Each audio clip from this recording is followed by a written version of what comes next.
സഹോദരങ്ങൾ, എല്ലാ എല്ലാ വിഭാഗത്തിലുമുള്ള എല്ലാ സഹോദരങ്ങൾക്കും നന്ദി.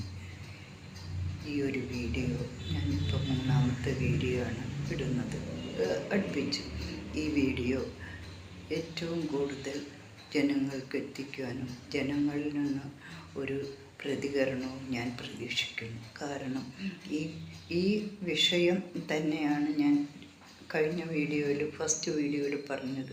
അത് വളരെ കാര്യങ്ങളാണ്, പക്ഷെ അത് ഉൾക്കൊള്ളാൻ ജനങ്ങൾക്ക് കഴിയുമോ എന്ന് എനിക്കറിയില്ല. അതുകൊണ്ട് ഞാൻ ഒന്നും കൂടി ഒരു മയത്തിൽ ഒരു വീഡിയോ നിങ്ങൾക്ക് മനസ്സിലാകാവുന്ന രീതിയിൽ ഞാനൊരു വീഡിയോ ചെയ്യാൻ ഈ വീഡിയോ നിങ്ങൾക്ക് ഇഷ്ടപ്പെടുമെങ്കിൽ നിങ്ങൾ മറ്റുള്ളവർക്ക് ഷെയർ ചെയ്യുക, ലൈക്ക് ചെയ്യുക. ഞാനിത് പുതിയതായി ആരംഭിച്ചതാണെന്ന് വിചാരിച്ചാലും എൻ്റെ ഇതിൽ കുറേ വീഡിയോകളൊക്കെ എടുക്കുന്നുണ്ട്. എനിക്കതിനെ പറ്റി നിങ്ങൾക്ക് പറഞ്ഞു തരാനുള്ളൊരു അറിയാം, പക്ഷെ അത് നിങ്ങളെങ്ങനെ ഉൾക്കൊള്ളുമെന്നുള്ളൊരു ഭയത്താലാണ് ഞാനിതുവരെ വീഡിയോയിൽ ചാനലിൽ ഇടാതിരുന്നത്. അപ്പം ഞാൻ പറയുന്ന വിഷയം കുംഭമേളനെ പറ്റി തന്നെയാണ് ഞാൻ പറയുന്നത്. കുംഭമേള ഇപ്പം എല്ലാ ദിവസവും പത്രങ്ങളിലല്ല അധികം, ഈ യൂട്യൂബർമാർ വളരെയധികം വിപുലമായി അതിനൊരു ആൾക്കാരുണ്ടല്ലോ, ആ വിഭാഗം അതേത് കാര്യത്തിനും ഉണ്ട്. ഒരു കാര്യത്തിനും തന്നെയല്ല. ഇപ്പം ചാനലുകാർക്ക് ആകെ ഒരു സ്വർണ്ണക്കൊള്ളയുടെ കാര്യം, നാളെ വേറൊരു കാര്യം കിട്ടിയാൽ അവരൊരു മാസങ്ങളോളം ആ കാര്യം മാത്രമേ പറയുള്ളൂ. ഇപ്പം ആരും കുംഭമേളനെ പറ്റി അധികം ശ്രദ്ധിക്കാൻ നേരമില്ല. കാരണം എല്ലാവരും ചാനലുകാർ ശബരിമലയുടെ കൂട്ടച്ചർച്ചയാണ്. അതുകൊണ്ട് കുംഭമേളയുടെ കൂട്ടച്ചർച്ച നടക്കണില്ല ശരിക്കും പറഞ്ഞാൽ.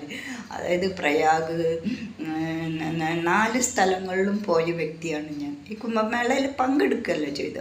ഈ കഴിഞ്ഞ കുംഭമേളയിൽ എനിക്ക് പങ്കെടുക്കാൻ പറ്റി. ഞാനത് യാദൃശ്ചികമായിട്ട് പോയതാണ്, ഒറ്റയ്ക്കാണ് പോയത്, ഞാൻ സഞ്ചരിച്ചു. പക്ഷെ ഓരോ കുംഭമേളകളും ഞങ്ങൾ ടി വിയിൽ പണ്ട് 35 വർഷം മുമ്പേ ഞങ്ങൾക്ക് ടി വി ഉള്ളത് കൊണ്ട് ടി വിയിൽ ഇതെല്ലാം ഞങ്ങൾ കണ്ടിട്ടുണ്ട്. അവിടുത്തെ ഓരോ നന്മയും കണ്ടിട്ടുണ്ട്, തിന്മയും കണ്ടിട്ടുണ്ട്. ചവിട്ടിക്കൂട്ടി പാലങ്ങൾ ഒടിഞ്ഞു വീണ് നാസിക്കിലൊക്കെ എത്രയോ ജനങ്ങൾ മരിച്ചിട്ടുണ്ട്. പിന്നെ ഇപ്രാവശ്യം കുംഭമേള നടന്ന സ്ഥലങ്ങൾ നിങ്ങൾ പ്രത്യേകിച്ച് ശ്രദ്ധിക്കണം. ഒരു കേരളം പോലെയുള്ള ഒരു സ്ഥലത്തല്ല അവിടെ കുംഭമേള നടന്നിരിക്കുന്നത്. നാസിക് എന്ന് പറയുന്ന സ്ഥലത്ത് ഒരുപാട് സ്ഥലം കിടക്കുന്ന സ്ഥലമാണ്, പക്ഷെ അവിടെ വെള്ളത്തിന് വളരെ ബുദ്ധിമുട്ടാണ്. പിന്നെ പ്രയാഗ് എന്ന് പറയുന്ന എത്രയോ സംസ്ഥാനങ്ങളിൽ കൂടി ഒഴുകി വരുന്ന ഗംഗയുടെ തീരം കേരളത്തിൻ്റെ നമ്മുടെ ജില്ലയുടെ അത്രയാണ് ഗംഗ ഒഴുകി വരുന്ന തീരങ്ങൾ. അത് മനസ്സിലാക്കാൻ പറ്റാത്തവരോട് ഇവിടെ എന്ത് പറയും? ഇവിടെ ചാനലിൽ വന്നിരുന്നിട്ട് വീഡിയോയിൽ വന്ന് ഇവിടെ 1 കോടി ജനം ഈ തിരുനാവായയിൽ പങ്കെടുക്കുന്നു, വീരവാദം അടിക്കുന്നവരോട് ഞാൻ ചോദിക്കട്ടെ, നിങ്ങൾ ഏതീ കൂടെ പറന്നു വന്നിട്ടാണ് ഇവിടെ 1 കോടി ജനങ്ങൾ തിരുനാവായയിൽ എത്തിയാൽ ഉണ്ടാവുന്ന സംഭവം? അത് ഈ 18-ാം തീയതി തൊട്ട് അടുത്ത മകന്നാൾ അത് അവസാനിക്കുന്ന വരെ നിങ്ങൾ എവിടെയാണ് ഈ ജനങ്ങൾ ഒതുക്കുക? കേരളത്തിൽ നിന്ന് തന്നെയല്ല, എല്ലാ സ്ഥലത്തു നിന്നും ഇപ്പോൾ വരാൻ സാധ്യതയുണ്ട്. കാരണം നിങ്ങളുടെ ഡിബേറ്റ് ഇതിൻ്റെ ആൾക്കാർ ഇഷ്ടം പോലെ പുറത്ത് പ്രവർത്തിക്കുന്നുണ്ട്. പിന്നെ ഇത് വടക്കേ ഇന്ത്യയിലെ ജനങ്ങളല്ല തെക്കേ ഇന്ത്യയിൽ നിന്ന് നിങ്ങൾ മനസ്സിലാക്കുന്നാമത്. കാരണം എന്താണെന്ന് വെച്ചാൽ ഇത് ഉൾക്കൊള്ളാനല്ല പ്രയാസം. ഇത് സ്കൂൾ, വിദ്യാഭ്യാസ സ്ഥാപനങ്ങൾ, ജോലിക്ക് പോണ ഓരോ ബുദ്ധിമുട്ടുകൾ എല്ലാം നിങ്ങളൊന്ന് മനസ്സിലാക്കുക. കാരണം ഇപ്പോൾ മോഡൽ പരീക്ഷകൾ നടക്കുന്ന സമയമാണ്. കുട്ടികൾക്ക് എത്ര സ്ഥലത്തേക്ക് പോകേണ്ട കുട്ടികൾക്ക് പിന്നെ വലിയ വലിയ കോളേജുകളിലേക്കുള്ള ബസ്സുകൾ പോണ സൗകര്യങ്ങൾ ഇത് മുഴുവനും ഇല്ലാണ്ടാവുകയാണ്. പിന്നെ കുടിവെള്ളം, ഈ ഭാരതപ്പുഴ മുഴുവൻ മലിനപ്പെടാനാണ് ഇതിന് സാധ്യത. പിന്നെ അതല്ല, ജനങ്ങൾക്ക് ഉൾക്കൊള്ളാനുള്ള ഒരു സ്ഥലം ഇവർ വലിയ വാചകം അടിക്കും. ഈ സ്ഥലമല്ല ഭാരതപ്പുഴ, ഇത് ഗംഗയല്ല എന്ന് ആദ്യം മനസ്സിലാക്കുക. ഗംഗയിൽ ത്രിവേണി സംഗമത്തിൽ പോയിട്ട് 8 മുങ്ങിയ വ്യക്തിയാണ് ഞാൻ. അത് ഒരാൾക്കും അവിടെ സാധിക്കാൻ പറ്റില്ല. കാരണം ഒരു മുങ്ങുമ്പോഴേക്കും അവർ പിടിച്ചു വലിച്ചു കയറ്റും. പക്ഷെ ഞാൻ എൻ്റെ ഓരോ 18 വർഷം മുന്നേ പോയപ്പോൾ എനിക്കതിനെല്ലാം സാധിച്ചു. ഞാൻ കൽക്കട്ടയിൽ പോയിട്ടുണ്ട്, 4 കുംഭമേള നടക്കുന്ന സ്ഥലത്ത് പോയിട്ടും ഞാൻ അവിടെ ചിന്തിച്ചു. പിന്നെ കഴിഞ്ഞ പ്രാവശ്യം ശങ്കരാചാര്യ മഠം ഇതായിട്ട് ഒരു ബന്ധമില്ല. നിങ്ങൾ വിചാരിക്കും ശങ്കരാചാര്യ മഠത്തിൽ മീറ്റിംഗ് നടത്തി പത്രസമ്മേളനം നടത്തിയെന്ന്. അത് അവർ വാടകയ്ക്ക് എടുത്തിട്ട് വെക്കുന്ന സ്ഥലമാണ്. അല്ലാണ്ട് ശങ്കരാചാര്യ മഠത്തിൽ ഒരു വ്യക്തിയും ഇതിൽ വന്നിട്ടില്ല എന്നാണ് എൻ്റെ അറിവ്. ഞാൻ അന്വേഷിച്ചിടത്തോളം. കാരണം അവരൊന്നും ഇതിൽ പങ്കെടുക്കില്ല എന്നല്ല പറയുന്നത്, പക്ഷെ ഊർജമായി പ്രവർത്തിക്കുന്നില്ല. പിന്നെ ഈ സന്യാസി എന്ന് പറയുന്ന വ്യക്തി എവിടെ നിന്നാണ് ഇത് സ്വീകരിച്ചതെന്നും എവിടെ നിന്നാണ് ഈ പ്രക്ഷോഭണം നമ്മുടെ നാട്ടിൽ ഉണ്ടാക്കാനായിട്ട് ഇങ്ങോരിത് പദ്ധതി ഇട്ടെന്നും നിങ്ങൾ ഗൂഢമായി അന്വേഷിക്കേണ്ട കാര്യമാണ് ഇത്. കാരണം ഒരു വ്യക്തി വന്ന് അത് പറഞ്ഞ് വിശ്വസിപ്പിച്ച് കേരളത്തിലും തന്നെയല്ല പല ആൾക്കാരെ പല ചതിക്കുഴികളിൽ ഇവിടെ വീട്ടിയിട്ടുണ്ട്. ഒരു സരിത കേസ്, ഒരു സ്വർണ്ണ കേസ്, വേറൊരു സ്വർണ്ണ കേസ്, ഇപ്പം സരിത കേസിൽ കൊണ്ടുവന്ന ആളെന്നെ വീണ്ടും ഇത് ഇവിടെ മുഴുവനും പറ്റിക്കുന്നു. ഗോൾഡിലാണ് കൂടുതൽ പറ്റിച്ചു ചേർക്കുന്നത്. ഇതിപ്പോൾ സമൂഹത്തിൻ്റെ വിഷവിത്ത് വെച്ച് ഓരോരുത്തരിൽ നിന്ന് കാശ് വാങ്ങിച്ചും സംഭാവനകളും ട്രസ്റ്റ്. പണ്ടൊരു യാഗം നടത്തണോ പൂജ നടത്തണമ്പോൾ ഉണ്ടാവുന്ന, അതായത് ഇവിടെ യാഗങ്ങളെല്ലാം നിർത്തിവെച്ചിട്ട് ഡോക്ടർ രാധാകൃഷ്ണൻ ഡോക്ടർ, പൂങ്കുന്നത്ത് ഉള്ള രാധാകൃഷ്ണൻ ഡോക്ടറാണ് കുണ്ടൂർ യാഗത്തിന് ആദ്യമായിട്ട് ഇവിടെ വീണ്ടും തെളിയിപ്പിച്ചത്. കാരണം കുണ്ടൂർ യാഗമാണ് നമ്മുടെ പൈതൃക സിനിമ. അതിൽ സുരേഷ് ഗോപിയാണ് അതിൽ വേഷമിട്ടിരിക്കുന്നത്. നിങ്ങൾ ആ കുണ്ടൂർ യാഗത്തിന് രാധാകൃഷ്ണൻ ഡോക്ടർ ചെലവ് ചെയ്ത പൈസ കിട്ടാണ്ട് ഓരോരുത്തർക്ക് ദക്ഷിണ കൊടുക്കാനില്ലാണ്ട് അങ്ങോര് എത്ര കഷ്ടപ്പെട്ടിരുന്ന ആ പൈസ ഓരോരുത്തർക്ക് കൊടുത്തതെന്ന് അങ്ങോര് നേരിട്ട് പറയുന്നത് ഞാൻ കേട്ടിട്ടുള്ളതാണ്. അത് ചിന്മയാനന്ദ സ്വാമി ഇല്ലായിരുന്നെങ്കിൽ ആ സംഭവം നടക്കില്ലായിരുന്നു. അത്രയ്ക്കും എനിക്ക് ഇതിനെപ്പറ്റി അറിയാം. ആ കുണ്ടൂർ യാഗം നടന്നതിന് ശേഷം നമ്മുടെ രാധാകൃഷ്ണൻ സാറ് എത്രയോ വർഷങ്ങൾക്ക് ശേഷം തൃശ്ശൂർ ഒരു യാഗം നടത്തി. അതിന് എത്രയോ സൈനിസ്റ്റുകളും എത്രയോ പേരാണ്. ആ യാഗത്തിൽ 7 ദിവസം ഞാൻ പങ്കെടുത്ത വ്യക്തിയാണ്. ആ യാഗത്തിൽ നിന്നുണ്ടായ ആ ക്ഷേത്രത്തിലെ വിഗ്രഹം കളവ് പോയതാണ്. കളവ് പോയി പിടിച്ചു കൊണ്ടുവന്ന് അതൊരു താഴ്ന്ന ജാതി സ്ത്രീയാണ് അത് വെടുപ്പാക്കി വെച്ചത്. അതിനുശേഷം ആ ഇതുണ്ടായത്. അതായത് തൃശ്ശൂർ ജില്ലയിൽ നമ്മുടെ തിരൂര്, അതായത് ഇവിടെ കോലഴി ഭാഗത്താണ് ആ യാഗം നടത്തിയത് സാറ് ആ യാഗം നടത്തുമ്പോൾ സാറിന് ഇഷ്ടം പോലെ പൈസ സ്പോൺസർമാരും യജ്ഞന്മാരും, പക്ഷെ സാറ് അത് ഒരു പൈസയും അനാവശ്യമായിട്ട് ചിലവാക്കിയിട്ടില്ല. ആ യാഗശാല കത്തിക്കുന്നവരെ ഞാൻ അവിടെയുണ്ട്. അതാണ് ഞാൻ നിങ്ങളോട് പറയുന്നത്. നിങ്ങൾ ചെയ്യുന്ന ഓരോ പ്രവൃത്തി അത് സമൂഹത്തിന് നന്നാവണം. പിന്നെ ഇന്നാൾ ഒരു കുബേരയാഗം നടന്നു ചെറുപ്പുളശ്ശേരിയിൽ. ആ യാഗത്തിൽ ഞാൻ പങ്കെടുത്ത ആളാണ്. ആ യാഗം കാണാൻ പോയി 3-ാമത്തെ ദിവസം തന്നെ അവിടെ ആകെ നശിപ്പിച്ചു. വെള്ളം മഴ പെയ്ത് ചെളിയായി എത്രയോ വിലപിടിപ്പുള്ള വണ്ടികൾ മുഴുവനും വെള്ളത്തിൽ ചേറിൽ ഇത് കൊണ്ടുവന്നിട്ടുണ്ട്. ഇപ്പോൾ അവർ 80 കോടി രൂപയാണ് ബാങ്കുകളെ പറ്റിച്ചിട്ട് കാശിന് വേണ്ടിയിട്ട്. അവരന്ന് പറഞ്ഞ് അവരെ കുബേരക്ഷേത്രം പബ്ലിക്കിന് തുറന്നു കൊടുക്കുന്നു. ഒരു യാഗത്തിന് പോയിട്ട് 3 മണിക്കൂർ ഭക്ഷണം കിട്ടാണ്ട് അലയുമ്പോൾ ആ യാഗം നടത്തിയ ആൾക്ക് ഉണ്ടാകുന്ന ബുദ്ധിമുട്ടുകൾ, പ്രകൃതി അവർക്ക് ചെയ്യുന്ന ദോഷങ്ങൾ നിങ്ങൾ മനസ്സിലാക്കണം. കാരണം സമൂഹം എന്ന് പറയുന്നതല്ല പ്രപഞ്ചം എന്ന് പ്രപഞ്ചത്തിനേക്കാൾ വലുത് ഒന്നുമില്ല. വ്യക്തിവൈരാഗ്യങ്ങളെ തീർക്കാൻ വേണ്ടി ഈ സമൂഹത്തിന് കുത്തിപ്പൊക്കി കൊണ്ടുവരുന്ന ഓരോ പ്രവണതയും അത് വളരെ മോശത്തിന്. അതിൽ ജാതി സ്പിരിറ്റോ പാർട്ടി സ്പിരിറ്റോ അല്ല.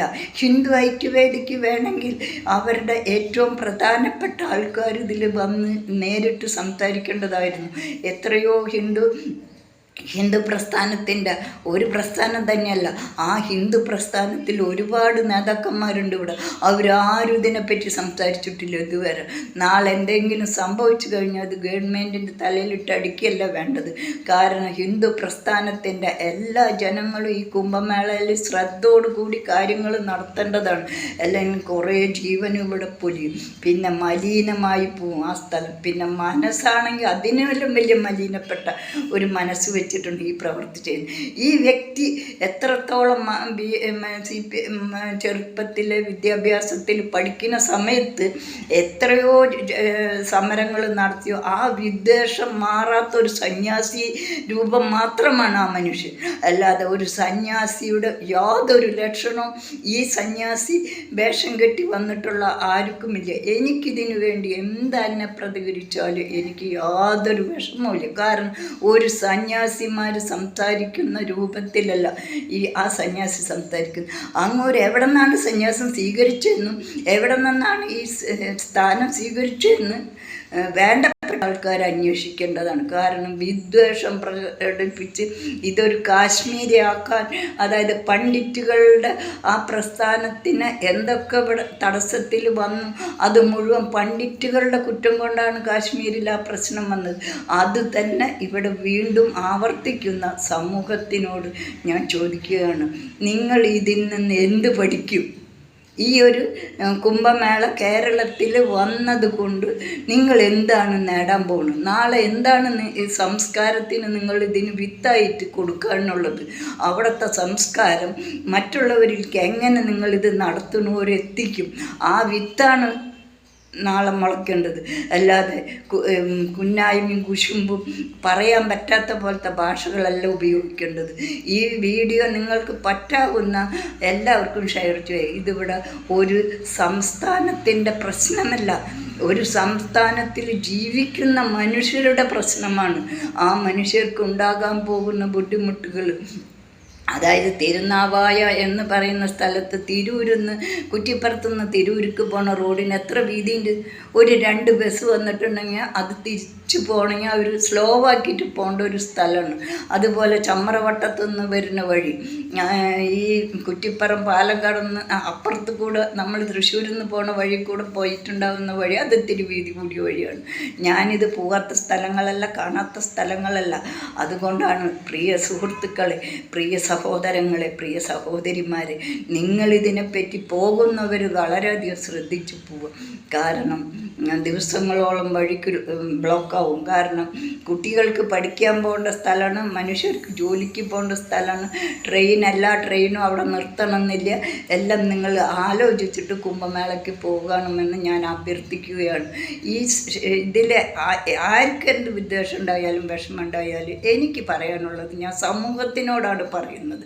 അത് എല്ലാവരും അത് മനസ്സിലാക്കണമെന്ന് ഞാൻ അഭ്യർത്ഥിച്ചുകൊണ്ട് എൻ്റെ വാക്കുകൾ അവസാനിപ്പിക്കുന്നു. കാരണം ഇത് സമൂഹത്തിന് ഏറ്റവും വലിയൊരു ആപത്താണ്. അതായത് നന്മയ്ക്ക് വേണ്ടി ചെയ്യുന്ന ഒരു 10 ആൾ പങ്കെടുത്താൽ മതി, 100 ആൾ പങ്കെടുത്താൽ മതി. അത് ഒരൊറ്റ മന്ത്രം കൊണ്ട് തന്നെ ആ സമൂഹത്തിന്. ഞാൻ ഇന്നലെ എൻ്റെ വീട്ടിലിരുന്ന് ശ്രീരുദ്രം എന്ന് പറയുന്ന ഒരു 3 മണി തൊട്ട് ഞാൻ എൻ്റേതായ സങ്കല്പങ്ങൾ ചെയ്തു. 5 മണി തൊട്ട് ഞാൻ എൻ്റെ വിളക്ക് കത്തിച്ച് വെച്ച് ഞാൻ ശ്രീരുദ്രം ചൊല്ലി. കാരണം ഈ ശ്രീരുദ്രത്തിനേക്കാൾ വലുത് ഒരു മന്ത്രങ്ങളുമില്ല. ഗായത്രി മന്ത്രം കഴിഞ്ഞിട്ടുണ്ടെങ്കിൽ ശ്രീരുദ്ര മന്ത്രം, അത് എല്ലാവർക്കും ക്ഷമ ചോദിക്കുന്ന മന്ത്രമാണ് ശ്രീരുദ്രം. ആ ശ്രീരുദ്രൻ ചമതം ചൊല്ലിക്കഴിഞ്ഞിട്ടുണ്ടെങ്കിൽ പ്രകൃതി, അതിനെപ്പറ്റി ഞാൻ വീണ്ടും ഒരു വീഡിയോ ഇടാം ശ്രീരുദ്രത്തിനെ പറ്റിയിട്ടുണ്ടെങ്കിൽ എല്ലാത്തിനെയും നമസ്കാരം ചെയ്യുന്ന, എല്ലാത്തിനെയും അംഗീകരിക്കുന്ന ഒരു വസ്തുവാണ് ശ്രീരുദ്രം. അത് അതാണ് ഞാൻ ചൊല്ലി ഇന്നലെ 3 മണിക്കൂർ ഞാൻ പ്രാർത്ഥന ചൊല്ലി. കാരണം എനിക്ക് അത്രയും മനസ്സിന്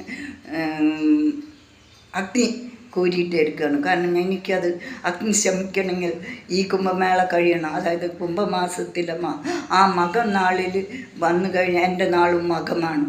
എനിക്കതിൽ വളരെയധികം ഞാൻ ഒറ്റയ്ക്ക് സഞ്ചരിക്കാനോ ഒറ്റയ്ക്ക് സംസാരിക്കാനോ ഒന്നും എനിക്കൊരു പേടിയില്ല. എന്നെ നിങ്ങൾ 100 ആൾ വിളിച്ചൊരു വീഡിയോ വന്ന് എന്നോട് സംസാരിച്ചാൽ എനിക്കതിന് ഉത്തരം പറയാൻ കിട്ടും. ഞാൻ അഹങ്കാരം പറയല്ല, ഞാൻ നിങ്ങളോട് സന്തോഷമായിട്ട് സ്നേഹത്തോടെ എൻ്റെ വീഡിയോ കാണുന്നവരോട് ഞാൻ പറയുകയാണ്, അഭ്യർത്ഥിക്കുകയാണ്. സ്നേഹത്തോടെ ഞാൻ എൻ്റെ വാക്കുകൾ അവസാനിപ്പിക്കും.